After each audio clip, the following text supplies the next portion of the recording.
everybody. Welcome to the Power Is Now Real Estate Roundtable. My name is Eric.Frazier. It's a beautiful day in Southern California, a great day to talk about real estate, folks. And I'm excited to have Darren Blomquist. He is the Vice President of Market Economics at auction.com, and he's going to be talking about the real estate market today. And I had an opportunity to meet Darren at the NADP conference, and he participated in a panel there. And the way, if you are not a member of NADP, you should definitely check it out. It is a great organization, especially for those of you who are working in the default space. And so today's show is going to be all about REO and the marketplace. And I don't know if we can find a better expert than Darren to talk about the subject matter. As I mentioned, he's a vice president of market economics at auction.com, the nation's largest distressed real estate marketplace. He joined auction.com after serving as vice president of Atom Data Solutions, where he was recognized as an expert in housing and mortgage industries. In his role at auction.com, he's responsible for analyzing and forecasting complex macro and microeconomic data within the marketplace and the industry. His insights and analysis are aimed at providing value to buyers and sellers using the auction.com platform, which we're going to talk about. And his reports and analysis are widely cited, highlighting his authority and expertise in the field. Welcome, Darren, to the Power Is Now Real Estate Roundtable. Thank you so much, Eric. It's awesome to be here. And nice to meet you a few weeks ago at NADP. Yes, the pleasure is all mine. And I appreciate you taking time out of your schedule today to join us. Darren, with me co-hosting today is the fabulous, the absolutely incredible Brandy Nelson, who I'm just going to let her introduce herself. Brandy, thank you so much for co-hosting with me today on the Real Estate Roundtable. Thank you for having me. Brandy Nelson. I'm located in the Palm Springs area. I'm with Equity Union and also the director owner of REOBroker.com. REOBroker.com, folks, another organization you should check out, REOBroker.com. If you're looking to learn more or to take advantage of opportunities in REO across the United States. Well, Darren, let's get right to it. You know, we have a tradition on this show in which we ask the question, as I call it the magic question, and that is, what does the phrase, "the power is now," mean to you in the context of who you are and what you do professionally? I love that. And I actually spent some time thinking about that because it's a great question. And what I came up with is, I love the expression because I can't change the past. The future is uncertain. The only time I can actually take action to influence anything is now.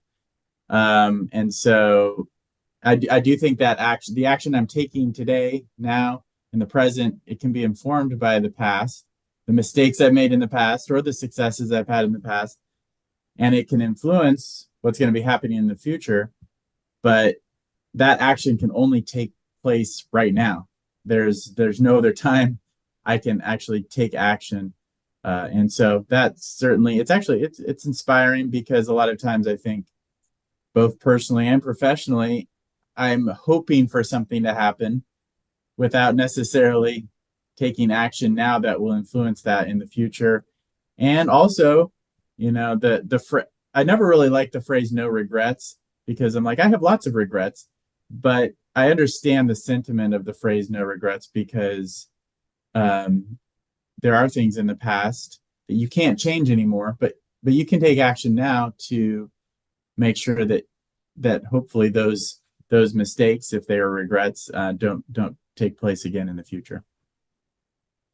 Darren, I love your explanation of the phrase, and it's so true. To have regrets is to really waste energy and time because you really can't do anything about the past. Focusing on the past brings about depression and sadness, robs you of your joy, and then focusing on the future fills you with anxiety, right? What's going to happen? All you really have is now, and you can't, because you can't do anything about it. You have to take action now. But in fact, what you said about hope, who was it that said hope is not a strategy? I mean, it's not. You can't hope it into existence. You got to do something, right? Yeah. Yep. Well, thank you, Darren, for your power is now statement. And with that, let's transition into more about who you are at auction.com, your role, responsibility. I just gave kind of a brief overview of who you are, but can you kind of give us a larger overview of your responsibilities of this incredible company, auction.com? And on that note, too, I had an opportunity to interview Jeffrey Frieden, and man, the story behind auction.com, it is incredible. I think you all owe your jobs to this man. Am I right? That's right. Yeah, he was a visionary, and it was before the company was started. Before I wasn't here from the start. I've been here for 5 years, but certainly I look back at the history of the company and I'm grateful for the vision of Jeff Frieden and the folks he brought on with him to for the ride. But it really, I mean, it's an inspiring story to transform this piece of the real estate market that was kind of hidden and actually it was opaque. It was not transparent. And it was because of that, it was subject to collusion, um, abuse, to be honest, predatory behavior. And the vision he had was to transform that into a more transparent actual marketplace with these properties, distressed properties, because that benefits. There's a few people that harmed, which are the folks who were taking advantage of the opaque market, but it helps everybody else and it helps the marketplace. You have the people who are losing their homes. Unfortunately, it's a tough situation. But if you have a true marketplace, you have something that is getting them the highest and best offer for their home. So they can even potentially, in some cases, walk away with equity for their home. It's helping the seller, which are the banks, recover as much of their losses as possible. And I would say it's helping the new buyers who are taking these properties, and it's attracting the type of buyers who are I would say good for the neighborhoods and the communities where they're operating and transforming these properties, renovating them responsibly, and that's transforming communities. So that's not a lot about me, but that's a lot more about auction.com and what our vision is here. Of course, we're here to make money, but doing it by promoting and providing a transparent marketplace that benefits the buyers and the sellers and other stakeholders involved in this distressed situation. And what I feel like I have one of the best jobs here, which is I really get to look at the trends and look at the data that's spinning out of the auction.com marketplace and help interpret that data for our internal stakeholders and also our buyers and our sellers, the banks, and provide them with insights on what that data is telling us about the marketplace going forward, and also the broader market. I think our data tells us a lot about, and maybe we'll get into this, about what's happening in the broader marketplace, real estate marketplace. Being able to look at the data and to understand it and then to communicate it, I think is a skill, and it doesn't happen overnight. In fact, just anything that you learn in the financial markets does take time. What was the catalyst to your interest in being a data guy, an explainer? Well, it's interesting.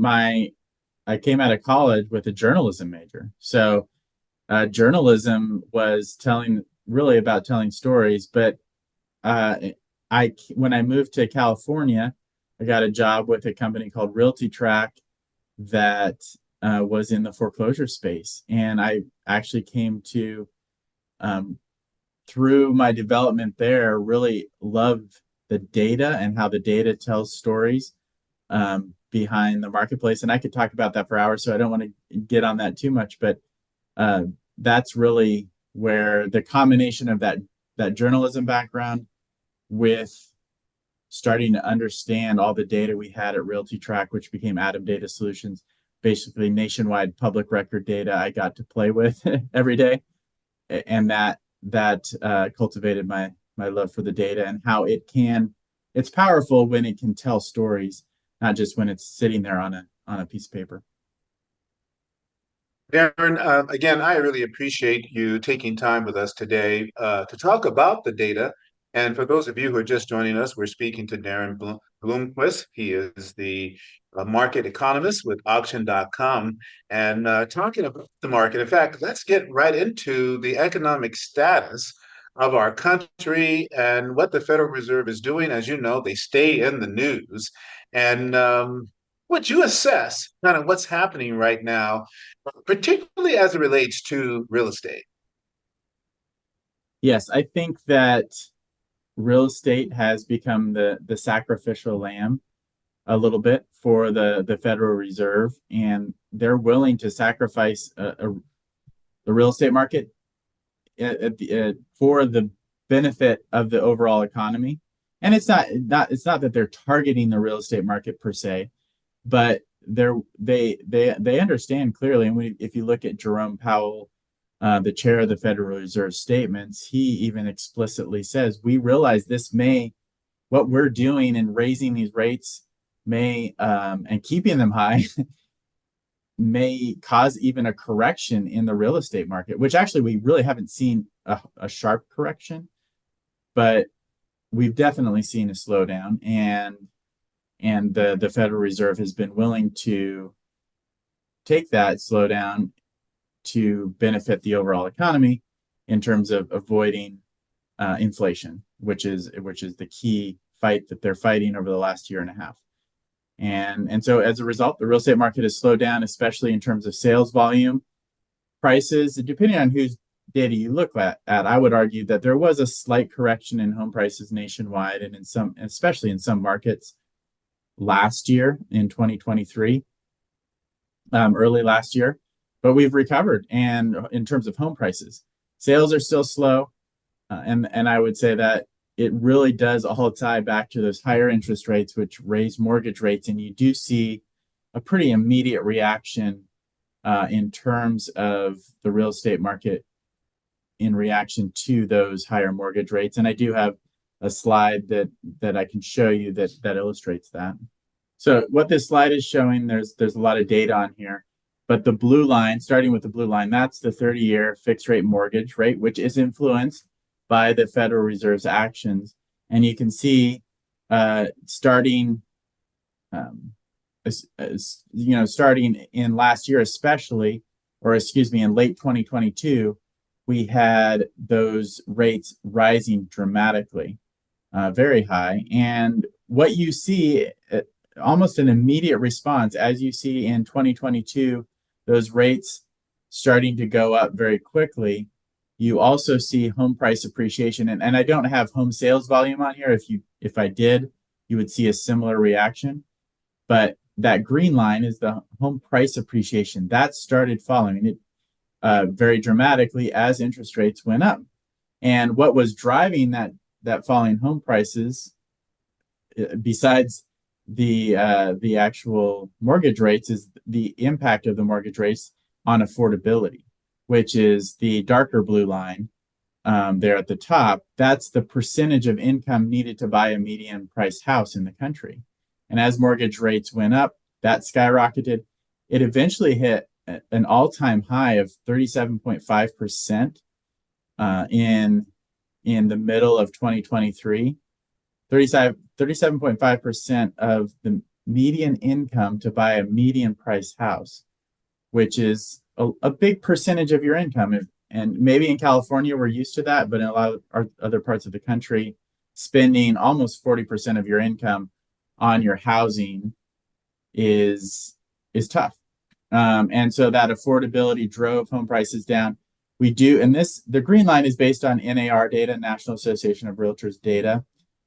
Their data actually does show a slight correction. As you can see there, home price appreciation, it's on this right axis here, went below 0%.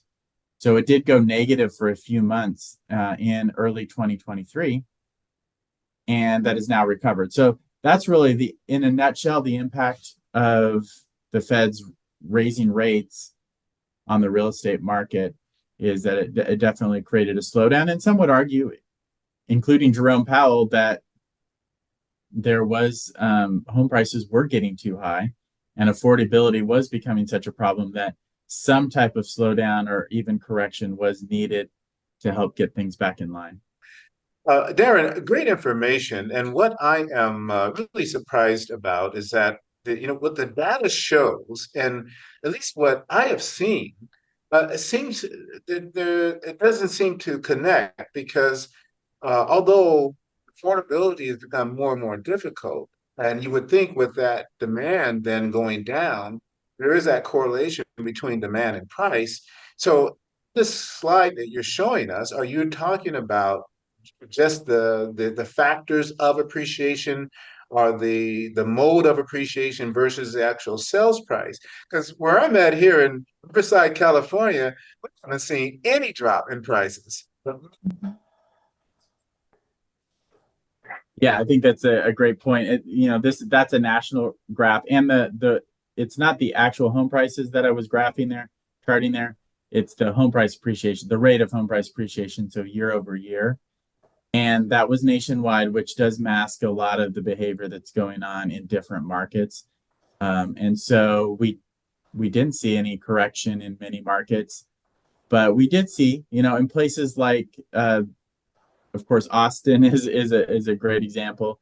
And then even the Bay Area of California, we did see a correction in home prices. I would say, sometimes on the ground, it looks a little different, which is why I love to talk to people who are on the front lines. It looks a little different than what the data is showing us, especially if you're in a specific hyper-local market that's doing very well within your larger market. You may not even see the evidence of that correction in those neighborhoods that you're working, even though it maybe is happening on a broader scale. So I think the emphasis there is when we saw that home price appreciation slow down, it was very modest, and it certainly wasn't uniform across the country. Now, Brandy's in the Palm Desert, Palm Springs area, so that's even a little bit further east. And then we have Steve Ripken here, who's out in Connecticut. So we got some various markets we can look at. Brandy, what do you think about what Darren is saying? But we're seeing the same thing. We're not seeing that our prices are going down in our rural areas. We are seeing some corrections, and that's because of oversaturated Airbnbs. But my question is, obviously, we're looking at those charts for the past. Where do you think the Federal Reserve is going to be coming up this year? Is Federal Reserve going to change the rates? What do you see happening now? Yes, that's the $1 million question, right? And my best guess is that we're going to see the rates remain elevated. They're not going to bring rates down at least through June, which isn't very far off. Right. So at least through the middle of the year.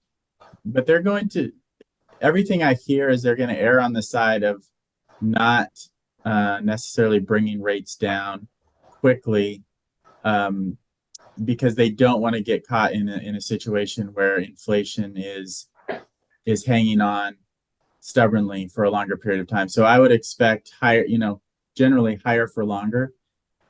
The only exception being is if there's all of a sudden some clear signs of a recession forming, if we see unemployment spiking, then they would be more aggressive in potentially lowering rates. And we just haven't seen that. The job market has been very strong. Unemployment did go up a little bit from 3.7% to 3.9% in February, but that's still very low unemployment. And the other question everyone is asking is, it's an election year. So is that having an effect on rates and Federal Reserve, inflation, et cetera? It's not supposed to. I mean, the politics is not supposed to be part of the Federal Reserve's decision. And I would give them the benefit of the doubt that they're not necessarily paying too much attention to that. But I'm confident that there's probably some form of pressure to bring rates down because of the election. I don't know that the Federal Reserve is too responsive to that, but certainly any other levers that the politicians have at their disposal, the incumbent politicians have at their disposal to influence rates they would probably use. And so that's a tough one to answer, but yeah, I'll just leave it at that. No, it was a great answer. Thank you. Steve, how are things in Connecticut as it relates to the Fed's action in terms of prices, unemployment? Is it doing its job? If looking at the prices at the, maybe not gas, but at the grocery store and other places, I'm not sure inflation is totally in check here. But the pricing for real estate, we have leveled out, and we're seeing maybe 1 to 2% in increases. So very modest increases in pricing, but still moving upwards. We don't have the transitional or Airbnb. It's not primarily our markets here in Connecticut as a tourist, not a non-tourist destination, but the market's very strong. We have a lot of demand for purchasing and demand for sellers, but they seem to be boxed out based on either rate lock for people selling and inventory missing for the buyers coming in. For those of you just joining us, we're talking to Darren Blomquist. He is the market economist for auction.com. And you just heard from Steve Rifkin. He's out of Connecticut. Steve, tell us a little bit about your organization, your company, before we go to break here. Sure thing, Eric. Thank you. Steve Rifkin, I'm broker owner at Planet Realty. We're primarily an REO shop, a distress shop, and retail and signature property in New Haven, Connecticut, home of Yale and great pizza and other things. And we are, like everyone, trying to find the keys to the puzzle here to get moving forward. I do have a question here for Darren regarding age strata. Is that we feel as if the moves in interest rates have sort of been absorbed and accepted. And yet I spoke about rate lock. So those trying to sell their homes, and if they bought them since maybe 2017, they're having a hard time. They had a lower rate when they purchased, and now they're higher. So to get into something comparable, they have to spend more money monthly. And those buying, there's not a lot of inventory for them. But the group that we're seeing from the street here that is less worried about this are the youngest buyers, the Generation Z. And if you could respond about how you feel some of the rate changes by the Fed have implicated different age stratas as far as demographic. Great question, Steve. Yeah, that's a really interesting question. And to be honest, I haven't really looked into that, but I think that just anecdotally looking at the age strata, the older generation seem to be more concerned with the mortgage rates, and more susceptible to that lock-in effect that you talked about. I do think that we're seeing the lock-in effect slowly loosen up. There's some signs of that inventory is rising. When I look at some of the inventory numbers that I look at, up 21% year over year, and basically up consistently on a year over year basis, of course, off of a very low level a year ago. And that's encouraging sign for me that there is some of those folks, as you say, I think have gotten acclimated to the fact that interest rates are high and that's not going to necessarily change quickly anytime soon.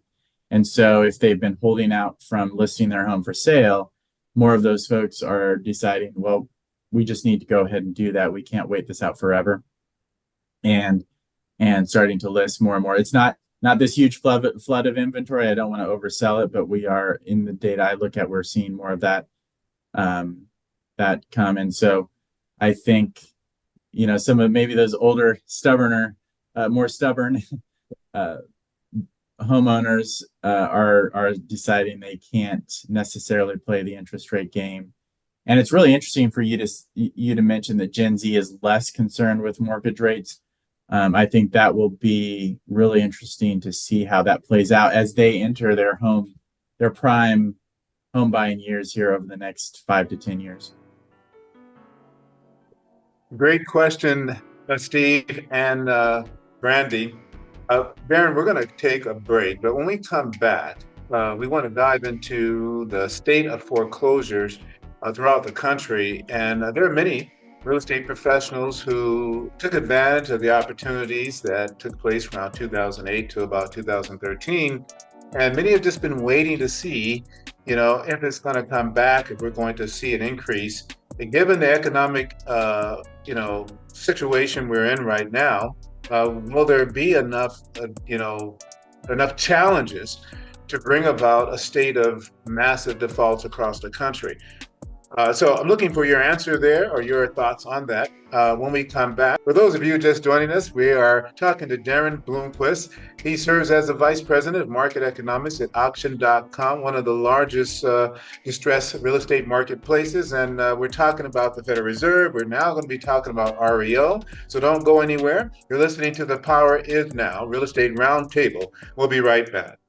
The Power Is Now magazines are the leading resource for real estate agents, mortgage bankers, entrepreneurs, and small home ownership businesses, providing leaders with business strategy information, resources, and tools through PIN, real estate, programming guide magazines. Stay up to the minute with real estate news and information from industry experts. Subscription is free. Sign up today. thepowerisnow.com. thepowerisnow.com.